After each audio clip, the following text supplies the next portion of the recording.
Morning and welcome back to the Wildlands, where we're off-grid in central Portugal. And today, what are we doing today, Missy? Today we're going to look at the top 5 jobs that we have coming up for autumn. And interestingly, some of these jobs have been on our jobs list for some time, as we tend to have too many jobs versus available time. Yep. So what have we got on our top 5, starting with number 5? Starting at number 5 then, we have making a little nature pond. So long-time viewers will definitely remember me talking about doing this before. I was going to put it in last September and I had a blocked out 10-day period that I was going to do it, and then I was ill. Yep. And I was really ill for the whole 10 days, and then by the time I was better I had to move on to other things, so it didn't get done.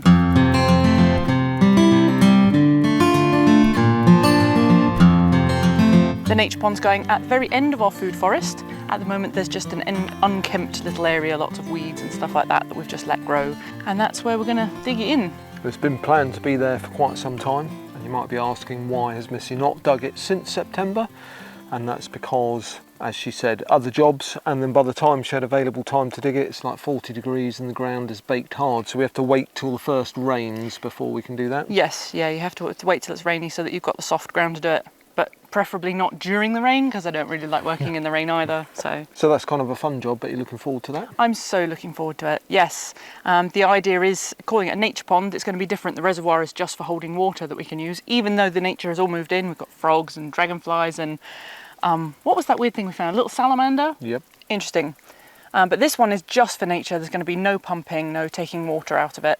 And it's going to be quite deep. I'm going for, I think, 1.5 to 2 meters at its deepest point. And that's so that when we get frosts and freezing weather during the winter, all the creatures can go deep to the bottom of the deepest bit and survive. And also in the summer, I think when it's really, really hot, the shallower areas are going to get hot water.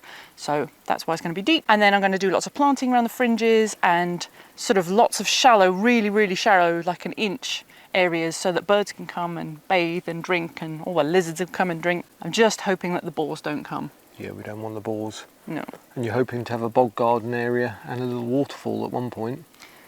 Yeah, well, that might be a bit grand for this year. We'll start with the pit and the water. We're just going to line it with agricultural plastic because that's what is in the budget this year. Ideally, I'd like to have it lined with clay and have it really, you know, proper. Oh, hello, little bird, being watched by goldfinches. So that was job number 5. Quite a nice job to do. I bet you're looking forward to it. I am, yeah, it's going to be fun. And job number 4 is another exciting one. It's a fairly new idea, isn't it? Do you want to tell everyone about job number 4? Sure. Job number 4 is we're going to put in a new fire pit area, which is very exciting for us. At the moment, in the winters, we still sit outside. We have a little log burner, which is fully enclosed. You don't get to see the flames. So we fancied having an open fire. I don't think we've really done that since van life, have we? No. And there's just something really special about sitting around an open fire, maybe toasting a marshmallow and having the stars above you. We've decided that we're going to move further down our land, where we haven't actually done any kind of work, have we? Further down the land, everything's all up at the top, and the bottom 2/3 has just been left to nature. And we're just going to clear a little bit of ground, make sure that it's totally fire safe, of course. We'll only have the fires after September or after the first rains, when we're allowed to. And to start, we're going to start with the ground and some rocks so that we can have the fire in the middle, and we'll take our camping chairs down there. But eventually it's going to be like, we're going to try and make chairs, aren't we? Well, yeah. The idea is to be within nature and part of nature. It's all very natural, and also to have the least light pollution, so natural, so we can see the stars. So yeah, making our own chairs. I think we'll start with benches. And then eventually we'll have proper, like, really nice carved benches and maybe a little bit of shelter, because you do get quite a lot of wind, and if it's rainy for a little bit. Dutch oven. You've got to keep your wood stores dry. Dutch oven, yeah, maybe a little tripod so that we can cook over the open fire. And eventually the fire won't be on the ground at all. I'd rather have a great big metal bowl. Yeah. But we'll add to that as funds allow. So that'll be a work in progress. So that's job number 4, and very exciting. Yes. And how about job number 3? Is that exciting? I have no idea. So job number 3 is actually exciting, and that's our nursery area. So some of you that have been watching for a while will note that I've been mentioning our nursery, and there's been a few shots of it, but not very much information. So basically we've started a little off-grid nursery. It's quite small. We're primarily propagating our own plants, so that takes a little bit of a time.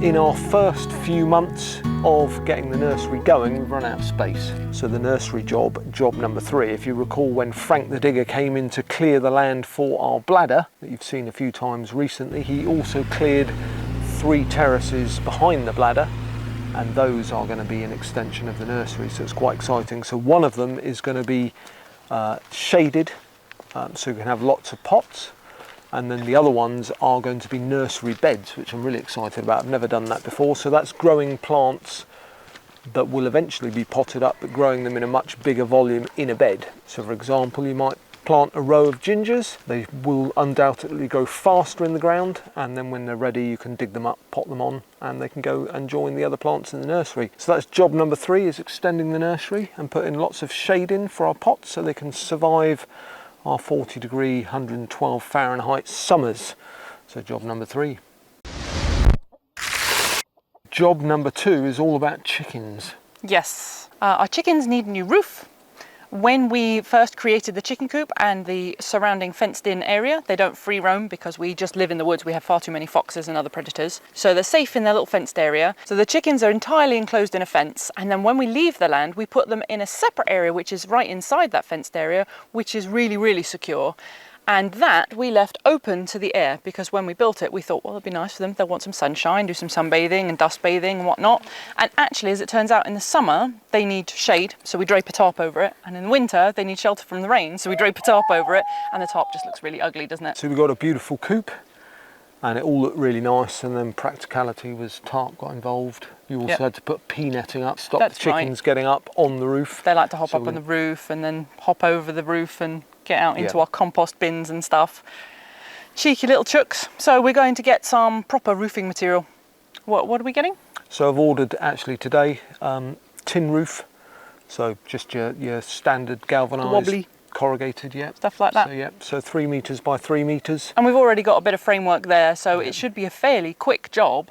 And it'll mean they'll have nice, decent, solid shade in the summer and proper rain protection. And then when the roof sort of slopes off the edge, we're just going to dig a little drainage ditch so that they don't get flooded out, and then that'll be brilliant for them.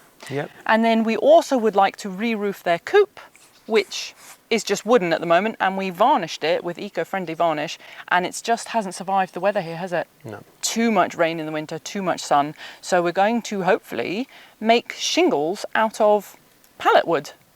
We're just going to chop them into little chunks and then maybe shape them a bit, and then it's going to look so cute. It is going to look cute. It's going to look like a gingerbread house. Yeah, it's going to look cute, and it's also an experiment because we've been discussing building our cabin and maybe shingling that, or maybe using shingles on our new toilet and shower block, which has been on the list for about 10 years. And that's not even on this list. Not even made this list. So I diversify, but we're going to test it out on the chicken coop, and I think that'll look really cute. So that is job number 2. Job number 1 is, of course, the cabin. We've got to crack on with the cabin because it's been over a year now that we've been working on it. The delays are mainly due to, well, funds coming in bits and bobs. So whenever we run out of funds, obviously work has to stop. But we do have everything that we need to put up all of the walls inside now. We've said it before, but I'll say it again. So we have plasterboard that's gone up on the inside of the cabin downstairs. We've decided that we're not going to plaster over the top of that because it's a bit of a moving, breathable kind of creature, the cabin. We're going to use wallpaper instead so we don't get cracks. So we need to buy the wallpaper and put that up. And then downstairs is basically ready, apart from, and then we need to fit the windows, don't we? And do the plastering in between the boards. Yeah, there's quite a lot actually of the cabin, and then we have to make a staircase. Well, I say we.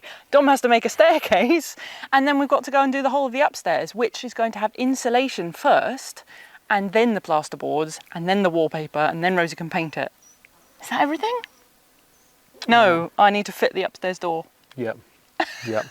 And it's really handy that in my past life, before I went off grid, that I worked in a staircase manufacturing factory. So you know exactly what you're doing. I know exactly what I'm doing. I've made thousands of staircases in the past. It's going to be really easy. So it's going to be fine. So that'll be great. So that's why that's the number 1 job, really, because we have all of the materials, don't we? So we can get the walls finished.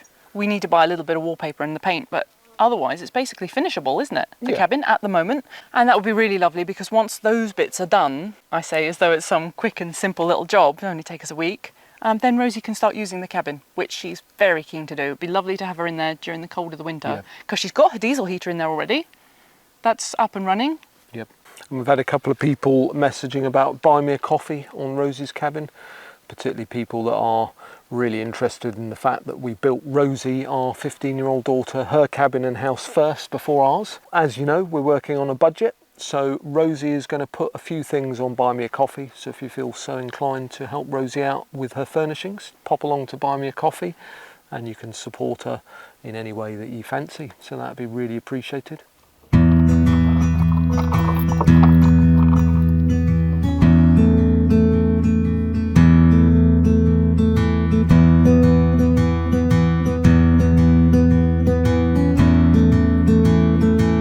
So that was our number one priority, our number one job, actually made up of about 15 different jobs. I know, yeah. Yeah. We lump it all together under the guise of the cabin. And the good news is that the heat is just about to leave us. I've been keeping my eye every single day on the weather forecast for the rest of the month, and it was just hot, hot, hot, hot. So we work as much as we can, don't we? Until it gets crazy hot, till about midday, 1 o'clock.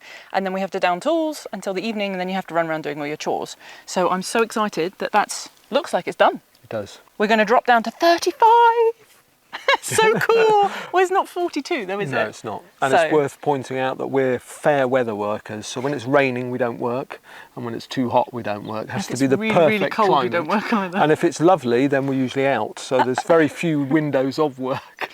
We get loads done though. I know. We do, I in was between. just jesting. Yeah. So a lot of work to do. So we were going to make that our job list for August, September, but then we decided, well, it's quite a big list, so we'll make it for the autumn. For the whole of the autumn. Yep. The other thing that's going to get in the way of our jobs is that September looks like it's going to be a bit of a crazy busy month for us. Yep. So my dad's coming to visit and he lives all the way off in Holland, so I'm really excited to see him. Hey Park, as you're watching. And you're going away with Rosie for a little while, going Yep. on your little holidays with your mum, which will be lovely. And I get some time and peace on my own, which will be fantastic. And we're going to have a nursery open day. We are. So yeah, that's a good one to mention. We've had a couple of nursery open days and we've started a WhatsApp group. So if you're in central Portugal or anywhere in Portugal, because we might be able to get plants to you, send us a message with your number and I can add you to the WhatsApp group. But our open day is really exciting. So usually on a Saturday, we invite people to attend by appointment. They can have a little tour of the land, they can have a look at the nursery and buy some plants. That's really exciting and it's been really successful. We're growing very unusual perennials that are edible primarily. We don't do anything really common, do we, like tomatoes or cabbages? Nothing that you could buy in Agroloja or your local garden centre or what have you. So you tend to do, tropicals, everything that you've seen in our videos really, bananas and bamboos and stuff like that. And I chuck in some annuals as well as perennials at the moment. We've got things like perennial rocket and medicinal herbs and stuff like that, but there might be a few annuals. And there's no pressure. If you want to come along and just have a look, then that's fine too. You don't have to buy something. You just have to be prepared to bump up our track, which is 10 minutes off of the tarmac road down dirt tracks, isn't it? So if you're interested in coming to an open day, drop us a message. And we very much enjoyed that. It's been great fun, isn't it? Meeting, you meet people with plants and sometimes they say before they attend, I've got this rare whatever plant, would you like to do swaps? And we're like, would we? Yes, we would. So our collection of unusual edibles is growing fast and we've got some real rarities and stuff that grows well here in Portugal. And most of them we're testing out in our garden too, so that's it. I think we've got the nursery open day, my dad visiting, your trip. I think that's enough to be getting on with, isn't it? And then that big old No, then it's not it because we've also got our rain prep. See why we never get anything done? So rain prep basically is when you've had no rain for 4 months like we have, you forget about rain. So it's not like England or other countries where maybe you get rain throughout the summer. We've had nothing, so you forget about it. So we get what I call biblical levels of rain. It's a ridiculous amount of rain. So you come out of no rain at all to suddenly a lot of rain in a very short period of time. Yep. We do tend to dash around doing all the things at the last minute, don't we? But we're trying to be a little bit more prepared this year. So rain prep is making sure our wood store's ready and our dry wood is stacked and covered and protected from rain.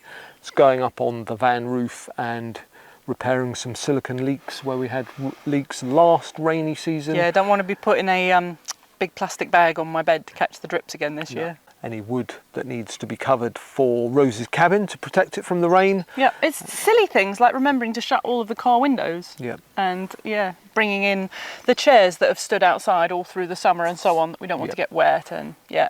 So basic stuff, but easily forgotten when you're not used to getting lots of rain. Yeah, and we have, there's no rain on the forecast for September. I think there's one day right at the end, but we know that that's not how it's going to happen. We always get rain in the first week. I don't want to jinx it or anything, but we need to be prepared for the first week, which gives us like 2 weeks to do all of that prep. Yeah, and we need that water because the well that you saw in last week's video is nearly empty, so we're almost out of water. Even though we have IBCs, the reservoir is still full and so on. We're in a better position than we were last year. So it's all fun on the wildlands. Yeah, so that whole video was basically, these are 5 jobs that we've got to do, but then there's all these other jobs we've got to do first, and those 5 jobs are made up of like 50 other jobs. Yeah. And then because we're in a homestead farming environment, there's all the other things. There's chores. Watering, all the chores, a lot of work in the garden to keep the plants thriving and alive in 40-degree temperatures. So sitting by the pool and, know, you know, and, drinking nice drinky drinks. While swimming and so on. Yeah. So that's our top 5 jobs for the autumn. Why don't you come back at the end of the autumn and find out if we did any of them at all? Very true, very true. So if you haven't, if you want to stay in touch with our journey and see if we get these jobs done, make sure you subscribe. Accountable. Yeah, you may hold us accountable. Do give us a like, and we love to hear from you, so leave us a comment with any questions, thoughts or suggestions, or perhaps you'd like to come and do all our jobs for us, let us know. And as always, thanks very much for watching us on the Wildlands, and we'll see you very soon with another episode. Bye.